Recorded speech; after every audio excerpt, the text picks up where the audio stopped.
Cette personne était morte le même jour. Cette personne était morte le même jour. Je suis allé à l'enterrement lors du décès.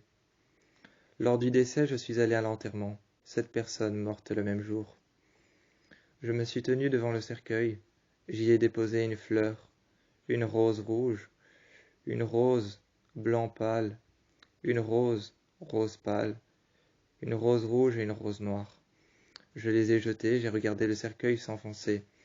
Il y avait des personnes sans expression, des croque-morts. On aurait dit une famille de croque-mitaines, qui était juste devant le cercueil. Ils remettaient la terre, sans expression. Pas une larme, pas un sourire. Évidemment, c'était un enterrement. Pas un sourire, pas une larme, pas une expression. Leur visage était comme figé, comme en porcelaine. Je les ai regardés, mais je n'ai rien dit. Ils remettaient automatiquement la terre par-dessus le cercueil. Je voyais que les roses que j'y avais posées étaient en train de se détruire, de devenir de la couleur de la terre. Les roses que j'avais déposées étaient en train de devenir de la couleur de la terre. Des roses de deuil. C'étaient des roses de deuil, je les ai regardées, et la terre arrivait par-dessus.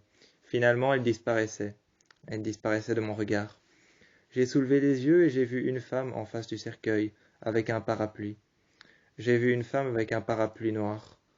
Il y avait son mari à côté qui était habillé en queue de pie, Il était habillé en queue de pie, avec une robe noire sur le côté, cette femme qui se dressait, avec son parapluie. À côté, son homme qui la tenait par l'épaule, en posant sa main sur sa deuxième épaule. En posant sa main sur sa deuxième épaule, il la tenait, et il la regardait. Elle avait le regard vers le bas, elle pleurait. Je l'entendais pleurer, mais très légèrement. Il y avait le bruit de la pluie qui frappait contre son parapluie. L'homme qui était habillé en queue de pie et en costard noir était en train de regarder le corbillard partir avec le cercueil. L'homme était en train de regarder le corbillard partir avec le cercueil.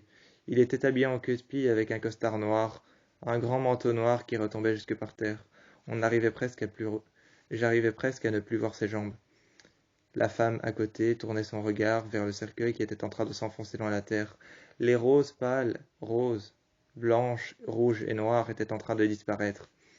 Le soleil, lui, laissait juste une petite lueur d'espoir sur le cercueil qui était en train de partir.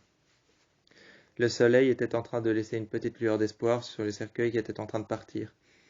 Je suis rentré chez moi et je me suis tenu debout, devant le cadran de l'horloge. Devant le cadran de l'horloge, je me suis tenu debout. Je suis resté debout et j'ai fixé l'horloge.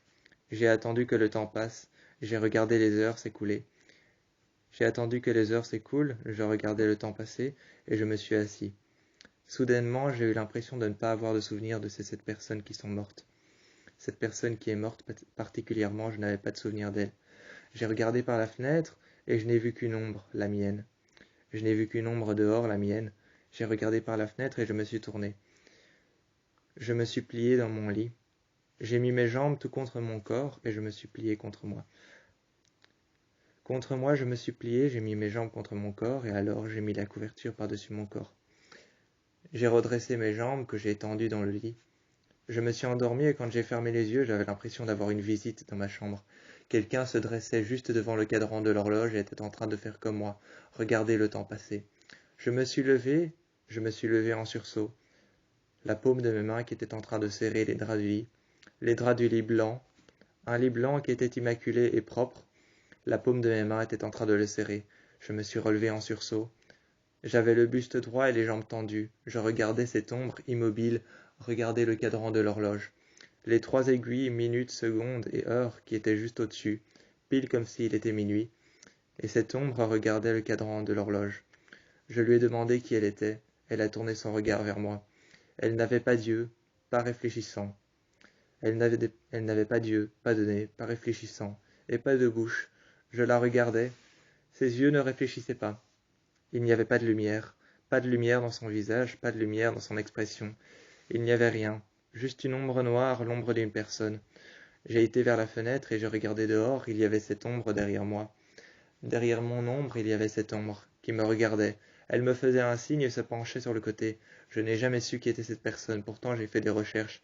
J'ai cliqué sur des liens et j'ai tapé son nom sur Internet. Je n'ai jamais trouvé jusqu'à enfermer le PC et le garder sur le côté. Je me suis endormi sur mon lit, les heures passaient. Les minutes passaient et le temps passait. Plus je restais là sans rien faire, Plus je cliquais sur des liens et plus je cherchais qui était cette personne, plus elle apparaissait et elle me rendait visite la nuit. Je me suis endormi un jour sur le côté, j'avais les yeux ouverts et je regardais l'armoire. C'était une armoire noire avec 3 étages. Je la regardais. J'ai vu, à côté de moi, cette ombre qui était fixe et qui regardait le mur. Elle s'était alors assise par terre et elle a dressé ses jambes devant elle. Ses jambes qui étaient droites devant elle, elle les a dressées. Elle a tenu sa main contre moi et elle a posé sa main sur mon épaule. Elle est restée là contre l'armoire très longtemps. Je fixais l'armoire et je voyais son regard, mais à peine. À peine je voyais son regard, et lorsque j'ai regardé dehors, je l'ai vue. J'ai retourné la tête vers l'armoire, elle n'était plus là.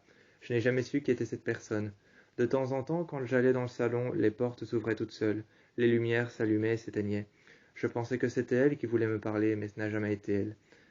J'ai remarqué alors plus tard qu'il y avait une tombe tout au fond de mon jardin. Il y avait un nom écrit dessus, le mien. J'ai alors remarqué que j'étais en train de me hanter tout seul. J'étais en train de me hanter tout seul quand j'ai remarqué cette tombe au fond du jardin. Cette personne, c'était moi. Cette ombre, c'était moi. Je faisais partie des 7 personnes décédées.